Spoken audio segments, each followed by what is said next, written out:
Hello everyone, very good evening to all of you. I am Pratibha Singh and I welcome to all of you to our SSC Utkarsh classes. बच्चों, सबसे पहले तो channel को subscribe कर लो क्योंकि जून में हमारी 4 तो बड़ी वैकेंसीज आ रही हैं और 2 छोटी छोटी वैकेंसीज भी हैं। अगर आपका एम है तो वो वैकेंसीज तो आपके लिए बहुत ही ज्यादा बड़ी है, तो चैनल को सब्सक्राइब करना नहीं भूलें क्योंकि आपको इससे जुड़ी हुई सारी जानकारी इस चैनल पे मिलेगी। सॉरी। तो सबसे पहले आपका आ रहा है यहाँ पर सिलेक्शन पोस्ट। सिलेक्शन पोस्ट बच्चे फॉर्म ही नहीं भर पाते हैं क्योंकि पता ही नहीं होता है कि मैम कौन सी वाली पोस्ट भरे। मैं आपको कंप्लीट गाइड करूंगी।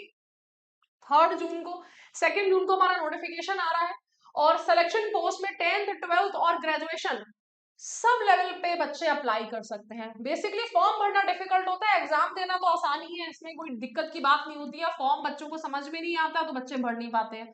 स्टेनोग्राफी और हमारा 2 पेपर हैं यहाँ पर, सीपीओ और स्टेनो। सीपीओ की डिमांड होती है कि फिजिक बड़ी अच्छी होनी चाहिए, दौड़ने भागने वाला बच्चा होना चाहिए, हाइट इतनी होनी चाहिए, फिजिक इतनी होनी चाहिए। और स्टेनो में स्टेनोग्राफी मांगी जाती है, तो ये थोड़ा स्पेसिफिक पोस्ट हो जाती है।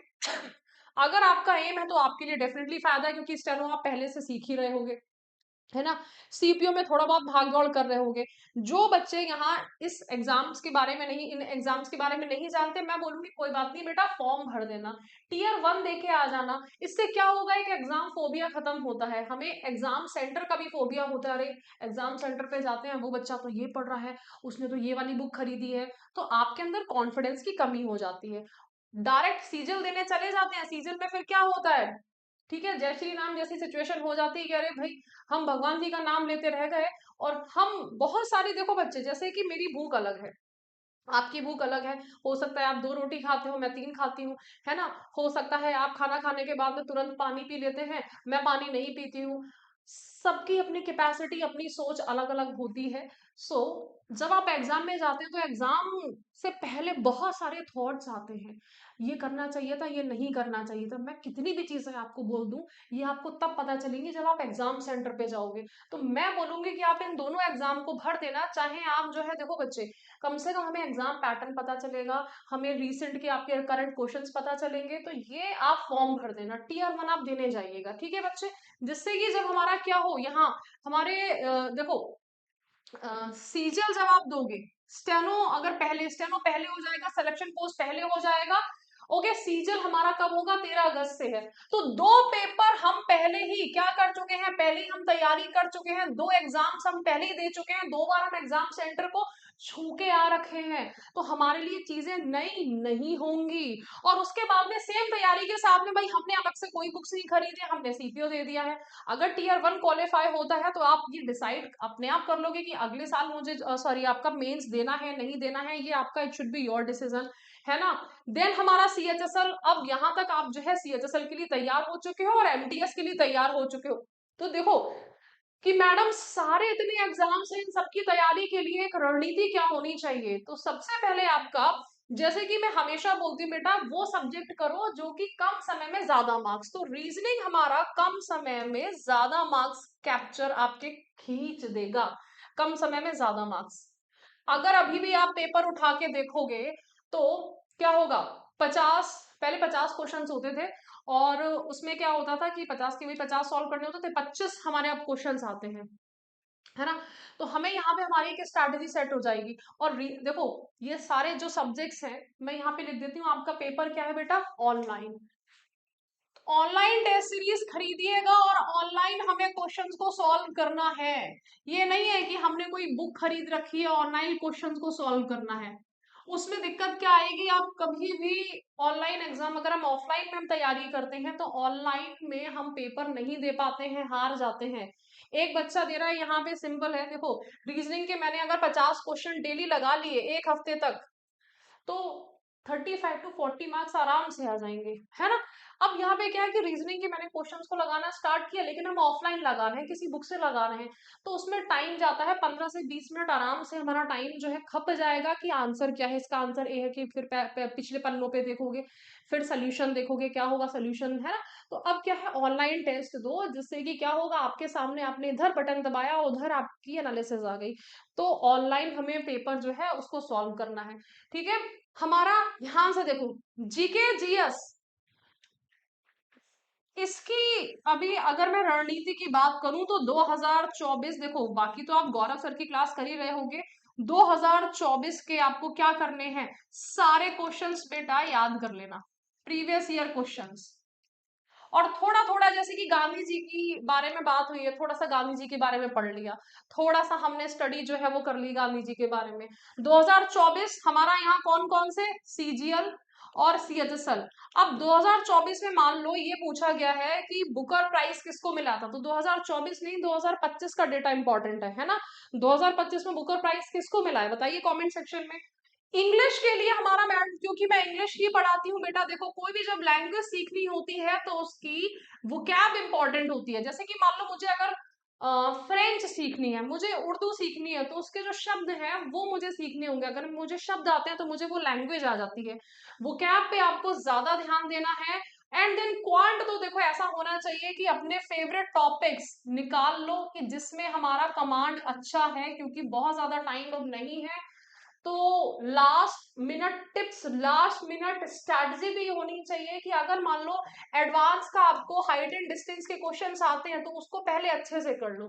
अरिथमेटिक के हमारे कुछ चैप्टर्स हैं जो कि हर साल रखे हुए आते हैं, जैसे कि प्रॉफिट एंड लॉस है। अब आप यहाँ पे टाइम लगा रहे हो प्रोबेबिलिटी पे, प्रोबेबिलिटी बैंक का टॉपिक है, एसएससी में बहुत ही रेयर पूछा जाता है, पूछा भी नहीं जाता है। तो हमें यहाँ पे क्या करना है, हमें profit and loss, discount, average, in chapters को हमें बहुत ही अच्छे से करना है। ठीक है बच्चे, अब ध्यान रखो कि ये सारे के सारे जितने भी मैंने अभी यहाँ पर आपको ये लिखे हैं, ये हमारा सबसे पहले किस में आएगा, सिलेक्शन पोस्ट में आएगा।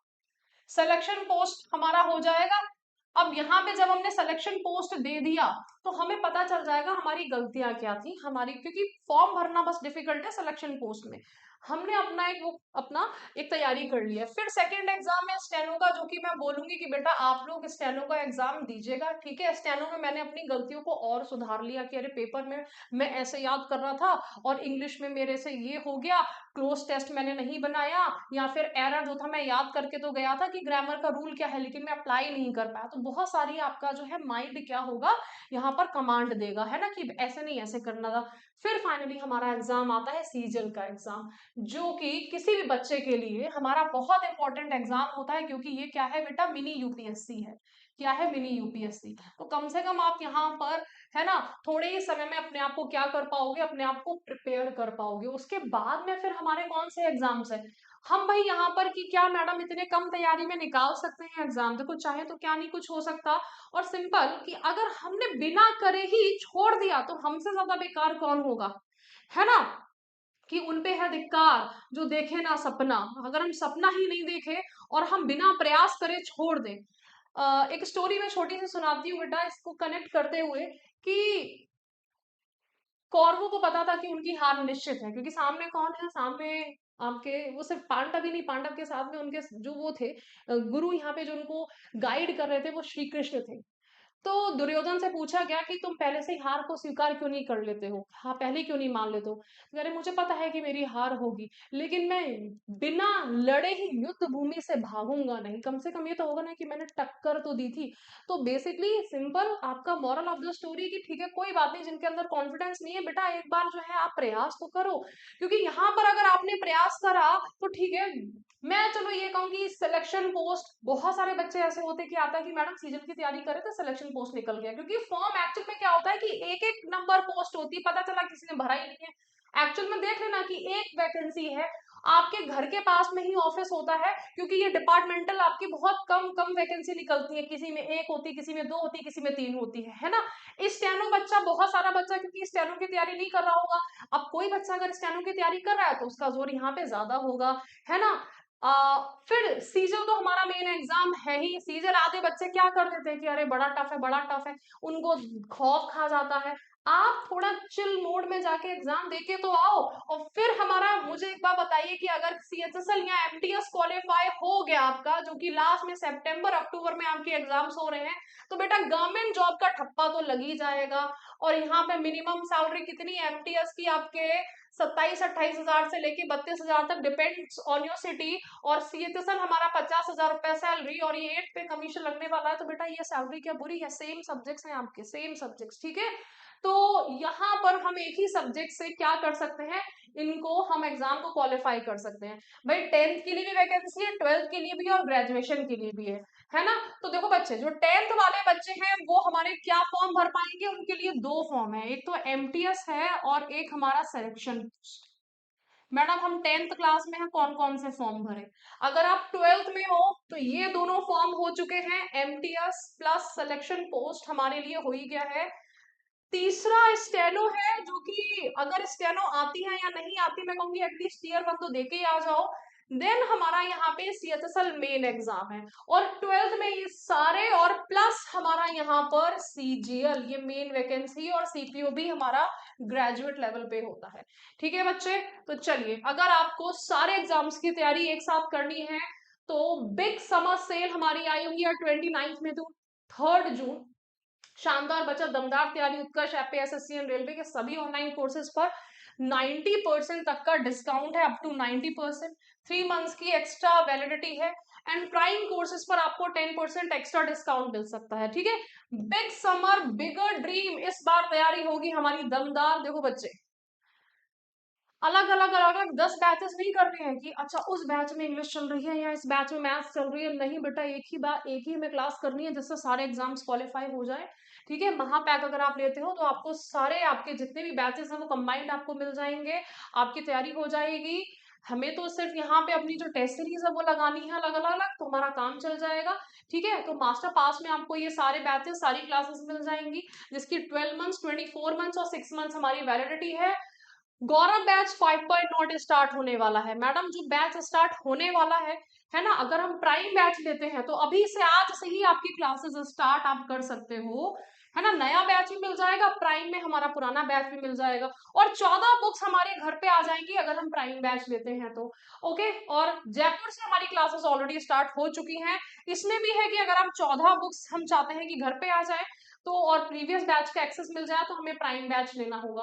ठीक है बच्चे, तो आई होप कि सारी चीजें आपको एकदम क्लियर हैं। बिग समर सेल है, अप टू 90% तक का डिस्काउंट टेस्ट सीरीज पे भी है, टेस्ट सीरीज बड़ा इंपॉर्टेंट है हमें देना। ठीक है, तो चलिए, I hope that you really enjoyed this session. Thank you so much. अगर कोई डाउट है तो सेशन के एंड पे कमेंट करके पूछ सकते हैं। Have a nice day.